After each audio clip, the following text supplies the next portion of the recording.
Jamal and Niaz here for Fighting Pride at the Ultimate Boxer Media Day, and I caught up with Paulie Malignaggi to hear his thoughts on the tournament and the latest in boxing news. The UK is like your second home now. How does it feel to be back here? Feels good. It feels good. It's always exciting to be back here, and anytime I'm back here, it's always a fun event. Luckily for me, they don't just invite me for boring stuff. They invite me, so every time I come back here, the invitation is always for something fun. So I always have a good time. How did you find out about you and the Ultimate Boxer event? Was it a decision that you made rapidly? You jumped at the opportunity. I found out through the creator of it, Ben Shalom. He's a guy that is a young guy, but has an ambitious mind and a go-getter attitude. And a lot of people come to me with ideas and whatnot, but Ben seemed to have he was a man with a plan. He had this idea, and he knew how to go about it, and I saw that he had the right connections for it. Really, Ben was the kind of guy who came off with a maturity and an ambition that I could really get behind, and so I was glad to be involved as well. These guys are all young and they're trying to prove themselves on a big stage. Are you kind of kicking yourself that you didn't get this opportunity when you were coming up as a fighter? I think the opportunity for these guys is more so that they haven't had the opportunity. So something like this comes along.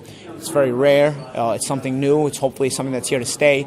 And I think it gives guys who haven't had chances the opportunity to be seen and be seen coming up the ladder and be seen on the way up. A lot of times there's very good prospects who don't have the right backing or don't have the right promoter or just don't have enough money behind them to kind of be seen. And so they're fighting below the radar. They're fighting in smaller fights. And so this is an opportunity for those kind of guys to kind of jumpstart their career a little bit. They're all undefeated here, but really a lot of these guys haven't had the mainstream media attention that they want, right? So a night like this, where there'll be plenty of media attention, there'll be TV, there'll be a nice crowd. I think it's important for them to really have the opportunity to feel what it's like to be a hot prospect, something that maybe some of the other guys with the good records are getting. They're getting some of that media attention and whatnot. So for me, I was a prospect that on the way up had that kind of media attention over in the U.S. and whatnot. But this is more so for guys that I noticed also on my way up, and they're in every generation, that they kind of fly below the radar, and they're pretty good fighters. And so what do they end up doing? They end up having to take one tough fight after another, and sometimes they get beat and forgotten about. So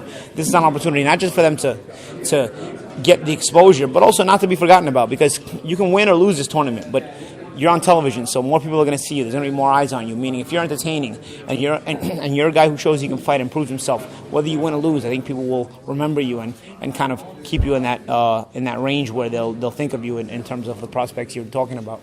There is very little known about the fighters in terms of their in-ring skill, and we'll find out on Friday night. Mm-hmm. But is there anyone that's impressed you with their mentality when you spoke to them? I don't want to give one guy any advantage over the rest. Otherwise, the media will jump on one or two guys and say, okay, that's the fight we're looking for. There's certain matchups that I think people will be keen to be interested.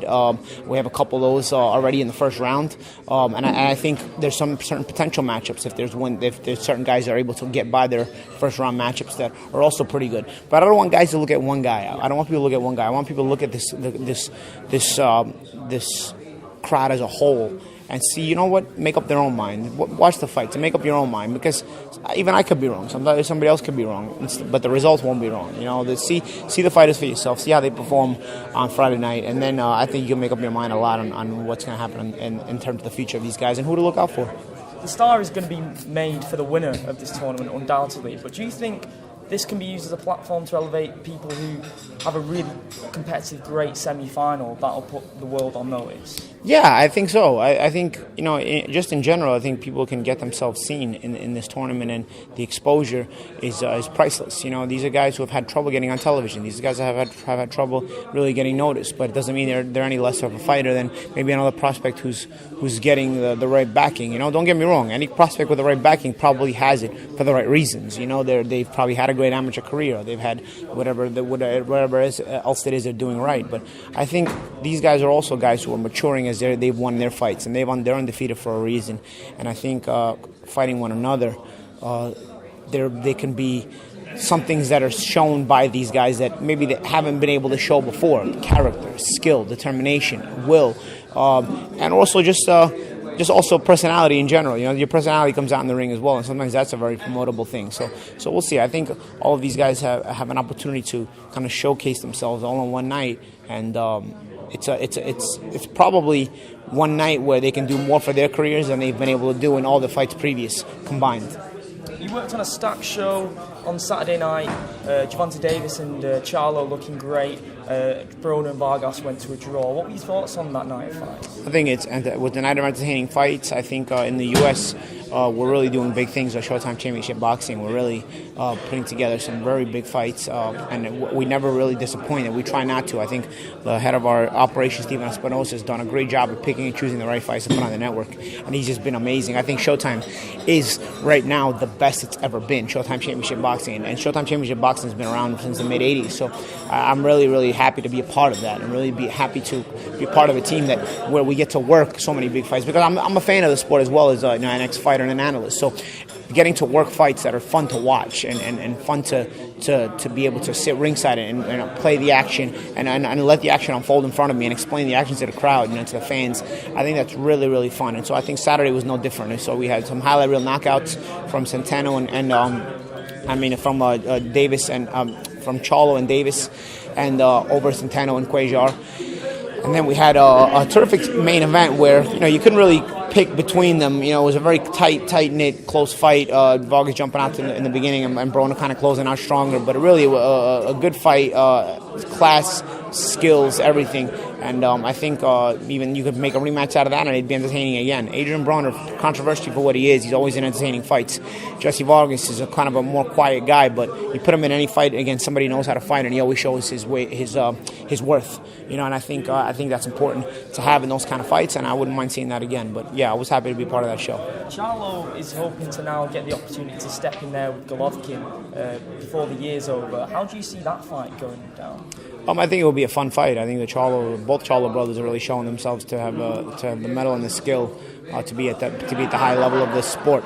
So I think if you match Jamal with Canelo or Golovkin, I think he belongs at that level. Then whatever the result. But I think these guys belong at that level. There was big news last night that Keith Thurman relinquished his WBC belt and that Sean Porter is now going to fight Danny Garcia. What are your thoughts on that? It's a terrific fight between Sean Porter and Danny Garcia. Yeah, interesting. I didn't realize he had been sure. That's what happens. Really? That's what happens when you travel. When you have the travel day, you lose out on the news. But yeah, I think that's a fun fight to make. I think Thurman kind of having been out of the ring for so long, was kind of left no choice. But it creates some openings in the welterweight division. And also some news that you're probably not aware of as well, because that broke last night. Dillian Whyte is going to fight Luis Ortiz as well. What are your thoughts? Yeah, that I heard. That's interesting too. And it's a fun fight for the fans. I just hope that the fans appreciate all these matchups, because even if they don't involve championship belts, these are still top flight fighters fighting one another, and it's about entertainment. And I think Whyte and Ortiz is an entertaining fight. When is that fight going to be? I'm not sure. I'm thinking. Is it August? August? Something like that. Should be a fun fight. Because I'm hoping that alongside that, we're finally going to get Anthony Joshua and Deontay Wilder. Wow, would that be something, huh? A doubleheader like that? Are you thinking that fight is going to go down? I would like for it to go down. I don't know if it's going to go down by the summer, but I would like for it to go down. We'll see. We'll see how it plays out. Who are you feeling in that fight? Because I feel like Wilder's really come out of his shell. It's tough because both guys have shown a lot of character. Both guys have shown the ability to knock guys out, and both guys have shown a susceptibility to the strengths that the other guy has, actually. Yeah. So I think if I tell you who I think is going to win, it doesn't make any more difference than what you think is going to win or what you think is going to win. It's one of those fights where I can break it down for you. I know how I think Wilder could win, and I know how I think Joshua would win. But it's just either thing could happen, Is that a more exciting fight than either of those guys fighting Tyson Fury? I don't know. I think Tyson Fury, having been out of the ring a couple of years, if you can get him back in the ring, it'll create a demand for him right away. It's just a matter of him getting back in there, though, and creating that demand. Right now, he's creating a demand by doing some videos and being on social media and whatnot. And I think people would love to see Tyson Fury come back, I myself included, But I think people also need to see him perform, show what level he's on. And I think that if he's able to come back with a really brilliant performance, I really think that right away he jumps to the head of the class as far as the guy people want to see in the heavyweight division, because he's sort of an enigma, and he's sort of there's a mystery about Tyson Fury. You know, he's in and out, and he's in and out, but he's got that win over Klitschko, which makes you realize that you can't take this guy too lightly. You know what I'm saying? He has a win over Klitschko when Klitschko hadn't been beaten in a decade. So I think if he shows that he can still be on that level, I think right away he jumps to the head of the class. Well, speaking of controversial stars such as Tyson Fury, I want to know what your thoughts were on Conor McGregor's antics in New York, and whether you were surprised by that. I know you're probably going to be getting asked and heard about his name timeless times now. Yeah. I just think I think he's a showman. You know, I think Conor McGregor's a showman. I don't think he was ever the fighter people think. I think only in MMA can somebody lose as many times as McGregor get beat, and still even to guys who are stepping in as last minute fill-ins, and you still get beat and submitted and still remain a star. I mean, if that happens in boxing, not only are you not a star, you're off the pound for pound list. You know, this guy still remains somehow the top draw in MMA, despite these things. I don't know. I don't think he really. I don't think it was about anything to defend Artem Lobov. I don't think it was more about anything to. I don't think it had anything to do with him showing up to defend this guy. I think anybody that thinks he showed up to defend Artem Lobov is a real idiot. I'll tell you that, because you keep falling for the same game over and over again. I think McGregor's always at Lobov's fights. I think he saw an opportunity to make a scene without having to get near Khabib, because Khabib, if he gets near Khabib will choke the lights out of him, and he knows that. So I think it was more a situation where, let me throw stuff at the bus instead of let me go to the hotel. Because if you really want to see if you're a real gangster, you go to the hotel because you know where he's staying. That's what a real gangster does. You know, I'm from New York. I'm from New York when it was New York. You know, if you had a problem, you actually went to see somebody. You didn't make a scene in front of everybody. What McGregor did was basically the same thing as the guy who's in a crowd and he wants to make it look like he wants to fight, but he doesn't want to. So he gets behind his friend and he says, "Hold me back, hold me back, hold me back." But he really does. He doesn't want to actually get by his friend. You know, so he's going backwards while he's trying to. Conor basically did that. Because if he wanted to fight Khabib, or if he wanted to get in Khabib's face, could have went right to the hotel, and Khabib's going to get off the bus, and you're going to get right in his face. The issue is that he didn't want to see Khabib. He didn't want to get in Khabib's face, but he did want to make it look like he did, which is Conor's entire career is based on making it look like more so than what it actually is, and people keep falling for it. So this was just the latest in that scenario, in that situation, and he did a good job. There's enough gullible people in this day and age. You know, millennials are pretty stupid. I'll tell you. In that training camp, did he live up to the world's perception of his persona, or was he a lot more down to earth before this whole thing escalated? I don't really. Did you ever speak to him? I didn't speak to him more so than a couple of minutes. You know, there were times where he was normal, and there was times where he was the way he is. One thing about Conor McGregor you have to understand, though, unless you're kissing his behind, he always looks at you like a threat for some reason. I mean, he's a weird, strange guy. Like, if you talk to him like he's the same as you, which for me, everybody's the same as me. You know what I'm saying? Like, I'm not gonna look at somebody like, oh my goodness, you know. Maybe if I meet Roberto Baggio or something like that. But you know, like if somebody who's on my age group and it's doing the same thing I'm doing, even if they've accomplished more than me, like Conor has, I'm still gonna talk to you like a grown man to a grown man. I don't need to suck up to you, you know. But I think what I noticed about McGregor was he's normal, but he looks at you as it's sort of like a threat. If you feel like you can talk to him like you're on his level, you have to feel like he's above you. You know, you have to feel like you're a fan of his, or you have to feel like you're somebody, or you have to be making money with him like his managers and his trainers are. But other than that, I did always get that perception, like even when he was normal, which he was, he didn't like it. You know what I'm saying? And I wasn't trying to do anything to be annoying. I was just talking to him like a normal human being, you know. But I think that's just the way he is, and you know, it's different strokes for different folks. You know, at the end of the day, I didn't notice anything particular about his training that really impressed me or anything like that. I didn't notice he didn't want to really push himself the way he needed to.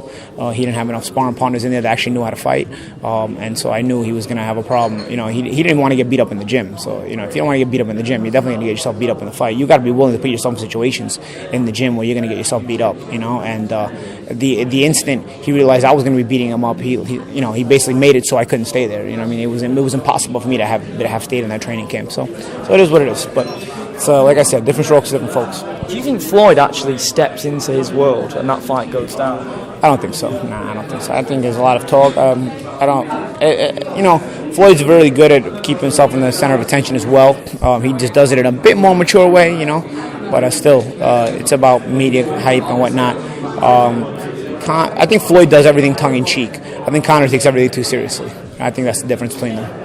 Now, on that Mayweather-McGregor fight, I'm pretty sure that was the first time you worked with Brendan Sharp, and you've been working with him ever since on Showtime. How impressed were you with his work as an analyst? Because he's pretty new to the game. Brendan's really sharp. Brendan's a sharp guy, and he's also a guy who knows how to be in front of the camera, and knows how to express his opinions, and knows how to break things down, and he knows how to do it in front of a camera, which is important because there's actually a skilled way to do it in front of a camera. Your personality has to come out, and Brendan has a personality that's made for TV or radio, So I think I was impressed with Brendan, and I thought we had a good chemistry, and it's always fun working with him. Were you aware of his credentials before you met him? Yeah, I knew he had been a UFC fighter, and I knew he had a very famous podcast. That's what I know about him. And finally, just one more question: could we ever see you step back in there one more time? Probably not. I mean, never say never, but most likely not. Would there be one fight that would tempt you?